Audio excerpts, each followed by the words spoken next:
Hello and welcome back to the last part of this video. आज की इस video में हम डिस्कस करेंगे from the question number 100 to 120। ठीक है।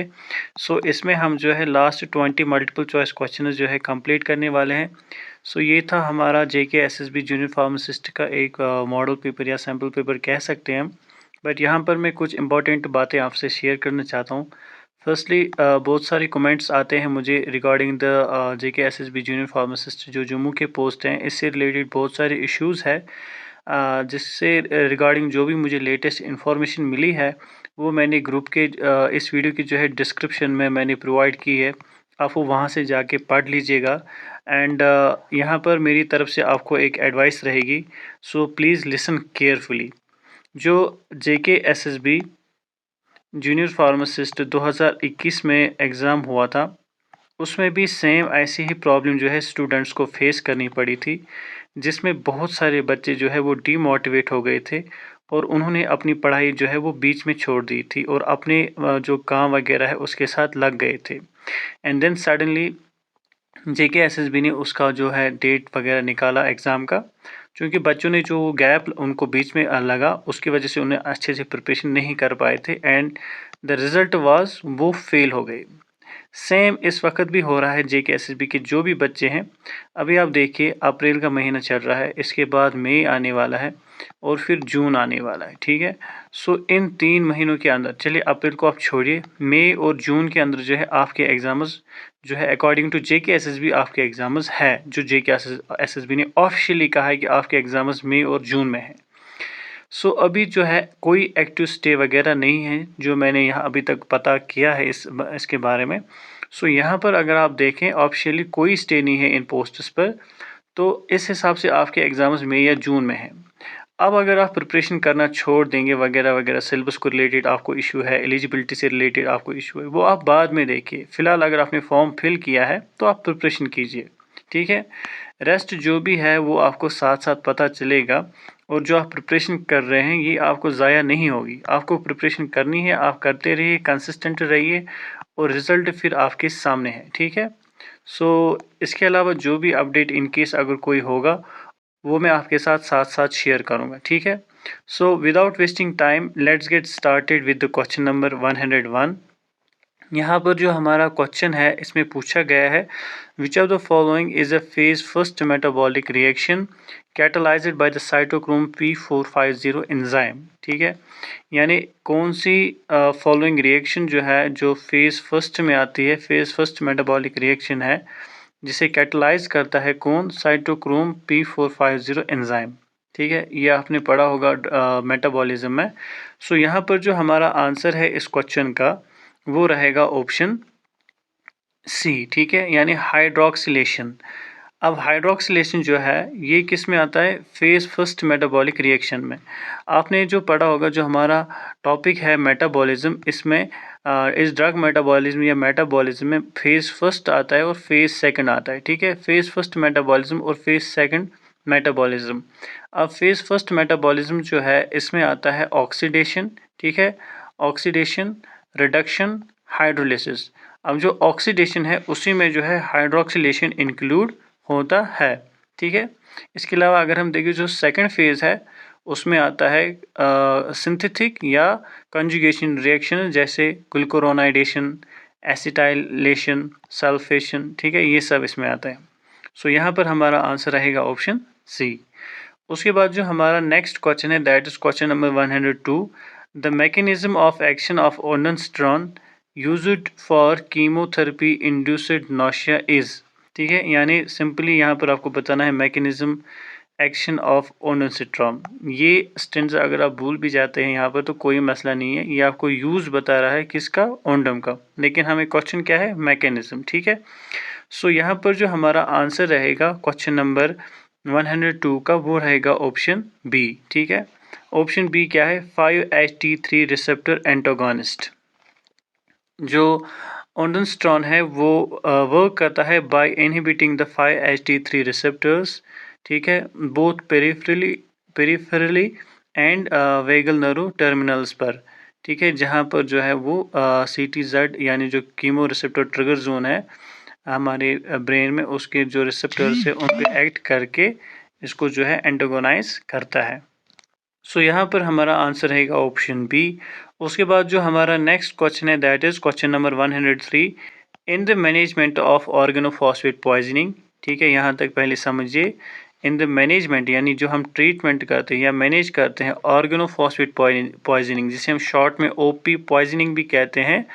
The drug used to reactivate acetyl cholinesterase enzyme is, यानी यहाँ पर हमें ड्रग का नाम बताना है जिसे हम यूज़ करते हैं to reactivate the acetyl cholinesterase enzyme. तो यहाँ पर जो हमारा आंसर है वो रहेगा option B, that is PAM. ठीक है, 2-पाम कह सकते हैं या प्रेलिडॉक्सिम हम इसे कहते हैं।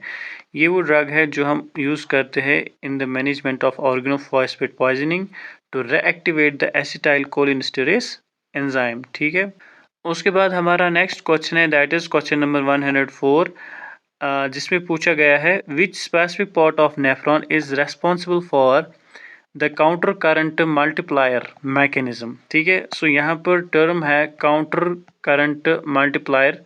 सो इस मैकेनिज्म के लिए नेफ्रॉन का कौन सा पार्ट जो है रेस्पॉन्सिबल होता है। सो यहाँ पर जो है हमारा आंसर इस क्वेश्चन का वो रहेगा option B, that is loop of Henley. ठीक है, सो लूप ऑफ हेनली यहाँ पर हमारा आंसर रहेगा। लूप ऑफ हेनली जो है ये आपने देखा होगा, it creates an osmotic gradient. ठीक है, ऑस्मोटिक ग्रेडियंट क्रिएट करता है ये in the renal medulla through the counter current multiplier system which is essential for the concentration of urine, जो यूरिन कंसंट्रेशन के लिए एसेंशियल होता है। ठीक है, उसके बाद जो हमारा नेक्स्ट क्वेश्चन है दैट इज क्वेश्चन नंबर 105, जिसमें पूछा गया है एडवाइनस रेस्पिरेटोरीज। ठीक है, रेस्पिरेटोरीज is an instrument typically found in which surgical tray. ठीक है, ये जो इंस्ट्रूमेंट है डोइनस रेस्पिरेटोरीज ये किस ट्रे में हम पाते हैं। तो यहाँ पर हमारा जो आंसर है वो रहेगा option B, that is thoracic slash rib surgery. ठीक है, जो थोरेसिक स्लैश रिब सर्जरी है उसमें जो हम इस रेस्पिरेटोरीज को यूज़ करते हैं फॉर स्क्रैपिंग। ठीक है, स्क्रैपिंग के लिए या फिर स्ट्रिप के लिए। डोइनस रेस्पिरेटोरीज जो है ये एक स्पेशल इंस्ट्रूमेंट है जो यूजुअली रिब सर्जरी जैसे थोरेसिक सर्जरीज वगैरह जो है उसमें हम यूज़ करते हैं इसे। उसके बाद जो हमारा नेक्स्ट क्वेश्चन है again this is a question related to the instruments, जिसमें पूछा गया है what is the primary purpose of self retaining retractor like Joll's retractor. आपने पढ़ा होगा, मैंने आपको बोला भी है इससे पहले भी, जो रिट्रैक्टर्स है उसमें दो टाइप्स आते हैं, एक आते हैं सेल्फ रिटर्निंग रिट्रैक्टर्स और दूसरे आते हैं हैंड हेल्ड। सो यहाँ पर हमें self retaining retractor like Joll's retractor के बारे में बताना है कि इसका प्राइमरी पर्पस क्या है। यहाँ पर जो हमारा आंसर रहेगा इस क्वेश्चन का वो रहेगा option B, to hold a wound और organ open without manual assistance. Again यहाँ पर हम सेल्फ रिटर्निंग रिट्रैक्टर की बात करें तो यही हमारा यहाँ पर आंसर रहेगा।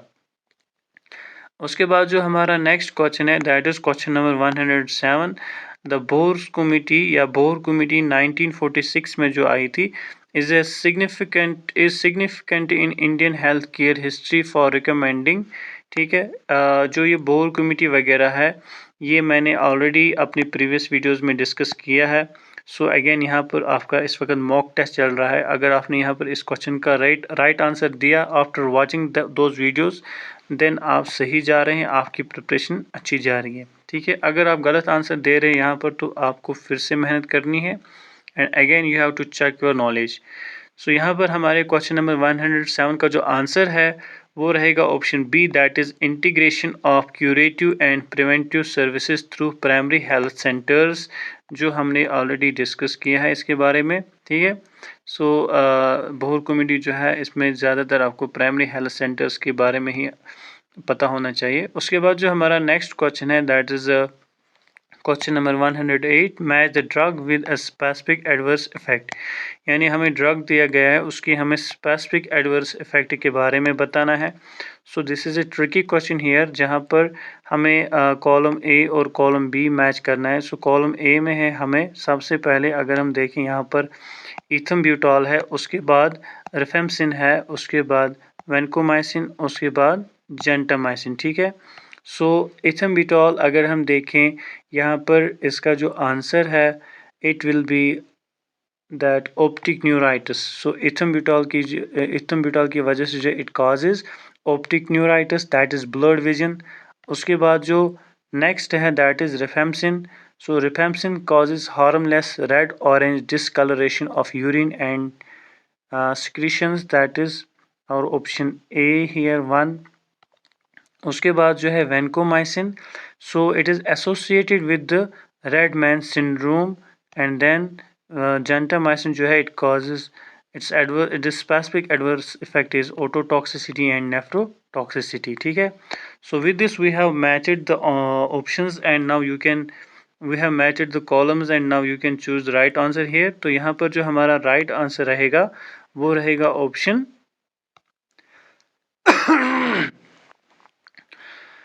वो रहेगा ऑप्शन ए। ठीक है, उसके बाद जो हमारा नेक्स्ट क्वेश्चन है that is question number 109। So यहाँ पर जो हमारा क्वेश्चन है match the poisons with the specific antidote. So in case अगर मुझसे कोई क्वेश्चन यहाँ पर गलत हो जाता है तो आप कमेंट सेक्शन में बता सकते हैं। लास्ट वीडियो में भी जो हमारा लास्ट क्वेश्चन था वो जो है उसका आंसर मैंने इनकरेक्ट दिया था, वहाँ पर मुझे हाइपोकैलेमिया बताना था, मैंने हाइपर कैलेमिया चूज़ किया था। I am sorry for that. So कुछ स्टूडेंट्स ने वहाँ पर मुझे पॉइंट आउट किया था, दैट्स वेरी गुड। इसका मतलब ये है कि आप बड़े एक्टिवली उस चीज़ को पढ़ रहे हैं, समझ रहे हैं, दैट्स ए गुड पॉइंट। ठीक है, सो यहाँ पर जो हमारा कॉलम ए है और column B. So column A में अगर हम देखें so this is A B C and D.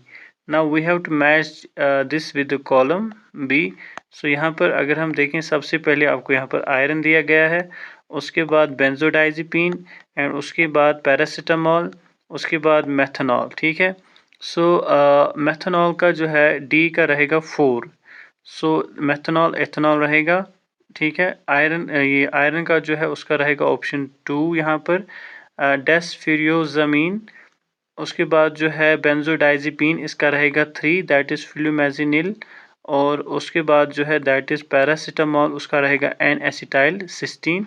सो इस हिसाब से जो है हमारा यहाँ पर ए बी सी और डी अगर हम देखें इनको मैच करके अगर हम देखें तो इसका आंसर रहेगा ए जो है इसका रहेगा 2, बी जो है इसका रहेगा 3, सी जो है इसका रहेगा 1, डी जो है इसका रहेगा 4। सो A2 ठीक है, B3 तो गलत, A2 ठीक है, B3, C गलत। तो यहाँ पर हमारा जो आंसर है वो रहेगा ऑप्शन डी। ठीक है, that is none of them. So इस ऑब्जेक्टिव को आप अच्छे से क्रॉस चेक कीजिएगा, अगर कहीं पे गलती होगी तो आप उसको कमेंट सेक्शन में बता सकते हैं।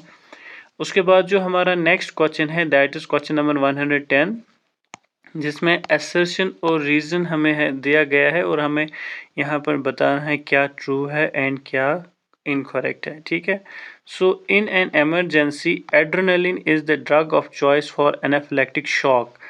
यहाँ पर हमें असर्शन में बताया गया है कि एमरजेंसी में एड्रेनलिन जो है ये ड्रग ऑफ चॉइस है फॉर एनाफिलेक्टिक शॉक। ठीक है, चलिए उसके बाद रीज़न में बताया गया है एड्रेनलिन जो है it acts as a physiological antagonist to histamine by causing bronchodilation and vasoconstriction.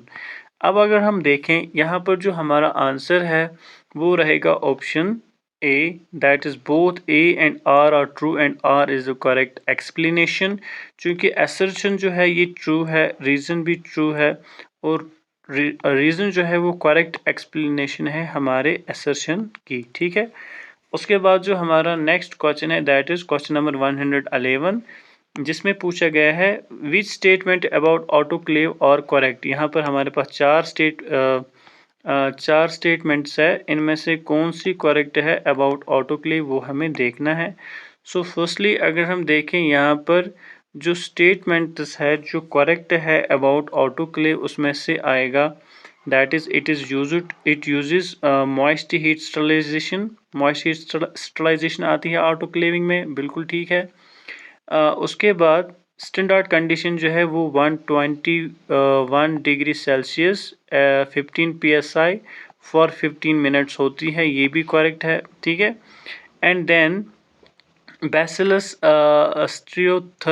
Thermophilus जो स्पोर्स जो होते हैं ये यूज़ करते हैं हम as a biological indicator autoclaving में, ये भी ठीक है। Except it is effective against prions at standard cycle, ये बिल्कुल इनकरेक्ट है। सो 1, 2 और 4 जो है 1, 2, 4 यानी ऑप्शन ए जो है यहाँ पर वो हमारा राइट आंसर रहेगा, ठीक है। उसके बाद अगर हम देखें जो नेक्स्ट क्वेश्चन है हमारा that is question number 112 using Young's rule calculate the dose of 4-year-old children if the adult dose is 60 mg, ठीक है। सो यहाँ पर हमें यंग्स रूल को अप्लाई करके या यूज़ करके कैलकुलेट करना है डोज फॉर 4-year-old चाइल्ड, अगर हमारे पास एडल्ट डोज है वो 60 mg है। सो एज क्या है बच्चे की, ठीक है, ये हम यहाँ पर देख सकते हैं 4 डिवाइडेड बाई एज यानी 4 प्लस 12, यहाँ पर जो है 50 नहीं बल्कि 12 है, ठीक है, मल्टीप्लाइड बाई एडल्ट डोज क्या है हमारे पास 60, ठीक है। So again I will repeat here. So यहाँ पर हमें age divided by age plus 12 यानी एज हमारे पास 4 है बच्चे की, डिवाइड बाई 4 प्लस 12 हमने फार्मूला से ले लिया, मल्टीप्लाई किया हमने एडल्ट डोज जो हमें ऑलरेडी यहाँ पर दिया गया है।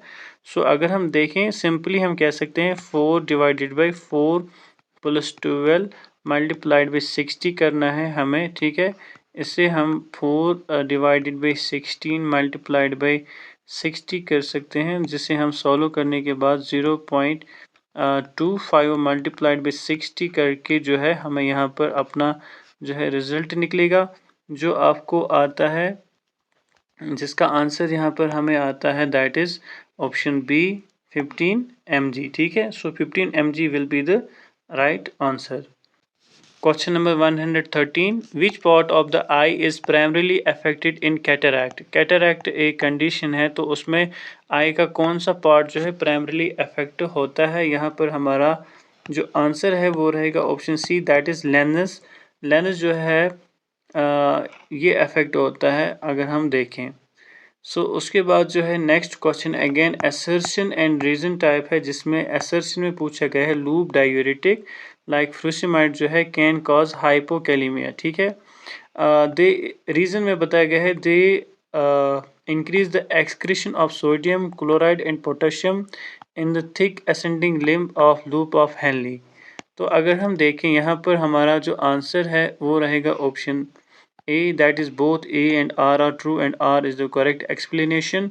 क्योंकि अगर हम देखें assertion भी ठीक है, reason भी ठीक है और reason जो है वो correct explanation है यहाँ पर। उसके बाद अगर हम देखें जो next question है that is question number 115 identify the correct statement regarding biomedical waste management। सो यहाँ पर करेक्ट स्टेटमेंट हमें देखनी है regarding biomedical waste management. So first statement जो है that is human anatomical waste goes into the yellow bag, ठीक है। So यहाँ पर अगर हम देखें ये ठीक है। दूसरा scalpels and needles must be placed in translucent puncture proof container, ये भी ठीक है। Glass vials are disposed in the blue box, ये भी ठीक है। उसके बाद cytotoxic drugs are disposed into the red bag, ये गलत है, ठीक है। सो इसी के साथ जो है अगर हम देखें यहाँ पर हमारा आंसर रहेगा ऑप्शन ए 1, 2, 3।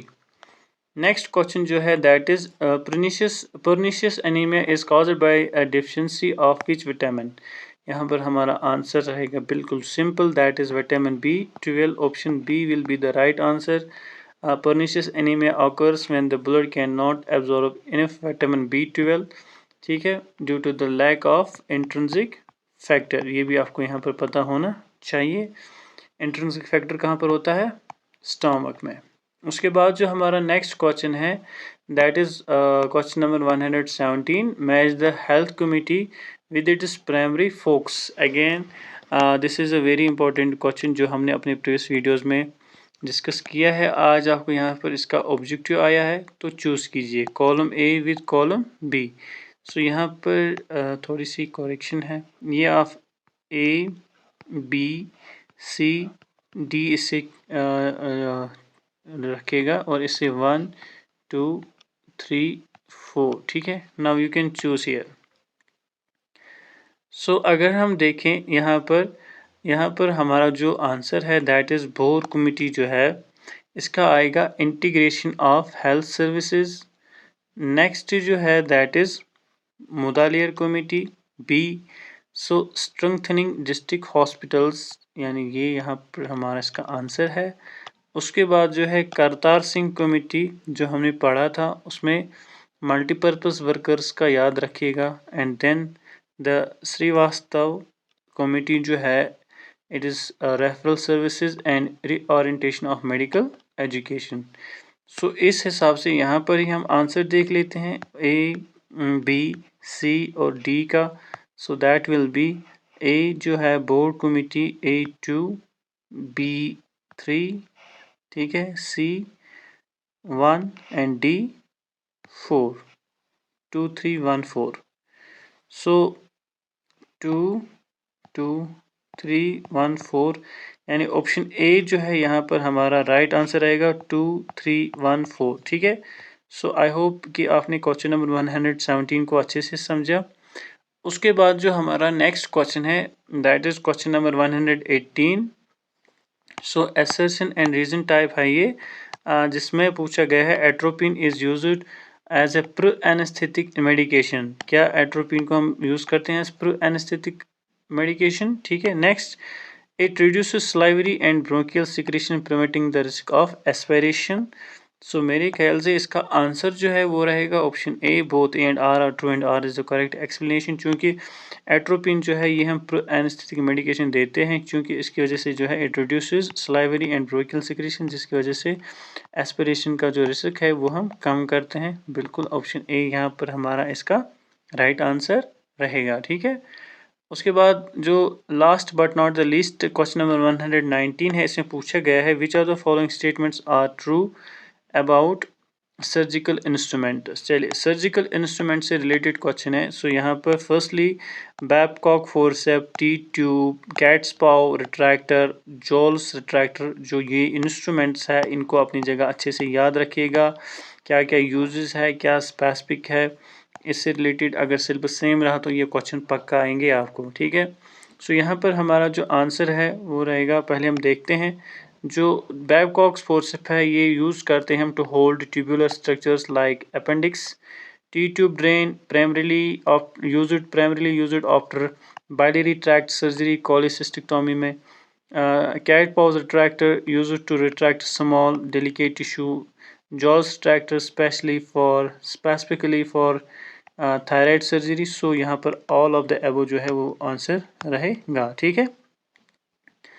उसके बाद जो हमारा लास्ट क्वेश्चन है इस वीडियो सीरीज़ का और इस मॉक टेस्ट का, वो है question number 120, which of the following are essential components of patient medication records, ठीक है। सो एसेंशियल कंपोनेंट्स बताने हमें पेशेंट मेडिकेशन रिकॉर्ड्स का।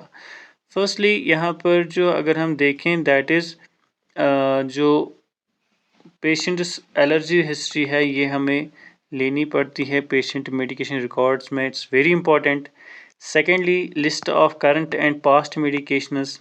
उसके बाद पेशेंट्स फाइनेंशियल बैंक डिटेल, इसके साथ हमें कोई लेना देना नहीं है। उसके बाद recorded adverse drug reactions ADRs, ये भी इम्पॉर्टेंट है। सो इस हिसाब से जो है ऑप्शन थर्ड को छोड़कर हमारा जो आंसर रहेगा दैट इज़ 1 2 4। सो ये हमारा यहाँ पर राइट आंसर रहेगा। So with this we have completed 120 MCQs जो आपका JKSSB का पैटर्न रहने वाला है। उसमें भी आपको 120 मल्टीपल चॉइस क्वेश्चंस पूछे जाएंगे, जिसमें से 0.25 जो है नेगेटिव मार्किंग रहेगी। अब आपसे मेरा सवाल है, अगर हमने 120 जो MCQs किए हैं उनको आप अब टोटल करके देखिए, आपने टोटल में कितने करेक्ट किए हैं विद नेगेटिव मार्क्स। जो इनकरेक्ट किए हैं उसकी नेगेटिव मार्किंग कीजिए आप, और उसके बाद अपना जो फाइनल स्कोर है आपको इस मॉडल पेपर का, वो आप मुझे कमेंट सेक्शन में ज़रूर बताइए। और हम नेक्स्ट वीडियो आपके लिए बहुत ही जल्दी लाने वाले हैं। Thank you for watching.